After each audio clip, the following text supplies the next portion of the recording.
પ્રથમ વરસાદી ઝાપટાઓમાં જ અમદાવાદ મહાનગરપાલિકાની પોલ ખુલી ગઈ છે। રામોલ હાથીજણ વોર્ડના જાનિયા પીરના ટેકરા પર રોડ બેસી ગયો।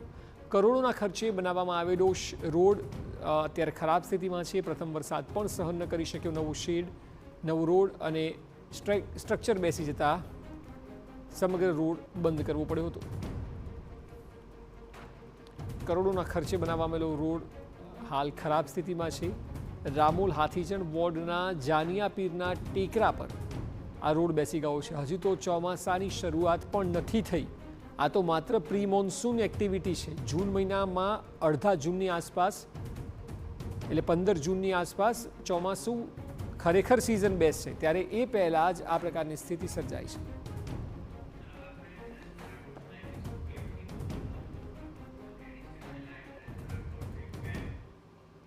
તો આ વિષય પર વધુ માહિતી આપી રહ્યા છે સંવાદદાતા નરેન્દ્ર રાઠોડ। સીધા નરેન્દ્ર સાથે વાત કરીશું। નરેન્દ્ર, હજુ તો પ્રી મોન્સૂનની કામગીરી છે, ચોમાસું તો બેઠું પણ નથી, જૂન મહિનાથી સિઝન શરૂ થશે। ત્યાં અમદાવાદ શહેરમાં કે જ્યાં કરોડો રૂપિયા ખર્ચાય છે પરંતુ એ માત્ર પેપર પર હોય તેવું લાગે છે, આ ઘટના તેનું ઉદાહરણ છે।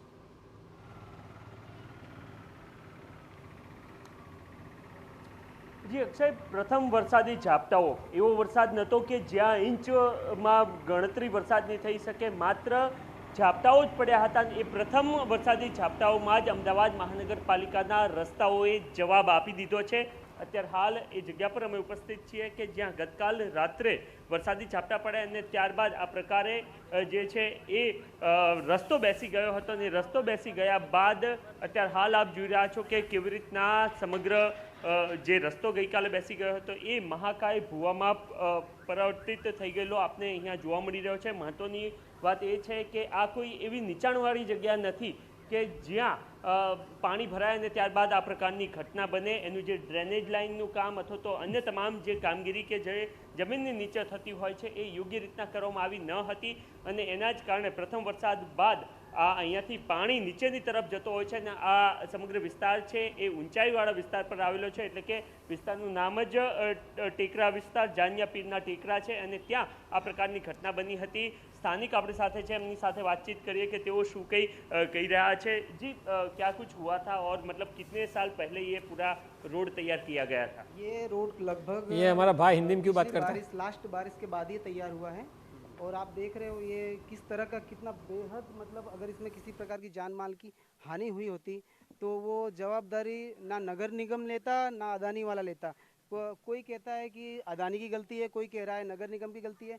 हमारी मांग सिर्फ इतनी है, गलती चाहे जिसकी हो, इस पर सख्त सख्त कार्रवाई हो और जो भी दोषी पाया जाए उसके खिलाफ सख्त एक्शन लिया जाए ताकि इस प्रकार की घटना दोबारा कहीं ना घटित हो। ओके, तो मतलब ये हुआ क्या था, आपको क्या लग रहा है, किसकी गलती? ये लास्ट इसमें कुछ स्थानिकों का कहना है कि यहाँ पे कोई अदानी गैस लाइन का काम हुआ है, खोद काम हुआ है और फिर कल रात की जो लास्ट बारिश हुई उससे ये धस गया है नीचे। इसका कहने का मतलब ये है। ओके, तो સ્થાનિકોનું કહેવું છે કે અદાણી ગેસ લાઇન જે પાઇપલાઇન છે એ અહીંયા કામ કરવામાં આવ્યું હતું ને ત્યારબાદ જે પ્રકારે યોગ્ય રીતના પુરાણ કરવું જોઈએ એ પ્રકારનું પુરાણ થયું ન હતું ને ત્યારબાદ ગતકાલે જે વરસાદી ઝાપટાઓ પડ્યા હતા અને ત્યારબાદ આ પ્રકારની ઘટના બની છે। સવારમાં જે વિડીયો સામે આવ્યા હતા એમાં માત્ર થોડું એવું ધોવાણ થયું હોય ને નીચે જે રોડ છે એ બેસી ગયો હોય એ પ્રકારના દ્રશ્યો જોવા મળ્યા હતા, પરંતુ ત્યારબાદ અત્યારે હાલ જોઈ રહ્યા છો કે જે રોડ નીચે બેસી ગયો હતો એ પ્રકારના દ્રશ્યો જોવા મળતા હતા એ હવે મહાકાય ભૂવામાં જે બદલાવ થયો હોય એ પ્રકારનું આપને અહીંયા જોવા મળી રહ્યું છે। મહત્વનું છે કે મહાનગરપાલિકા દ્વારા જે પ્રી મોન્સૂન કામગીરી કરવામાં આવતી હોય છે એમાં તો અહીં સૌથી મોટો સવાલ નરેન્દ્ર એ છે, સૌથી મોટો સવાલ અહીં એ થઈ રહ્યો છે કે કરોડો રૂપિયાના દાવા કરવામાં આવે છે, અમદાવાદમાં વિકાસના બણગા ફૂંકવામાં આવે છે અને આ વિકાસ થોડા વરસાદમાં તો પોલ ખુલી જાય છે। તો પછી આ કોર્પોરેશનને સવાલ થવા જોઈએ કે આપ કામ ક્યાં કરો છો, દેખાતું તો છે નહીં।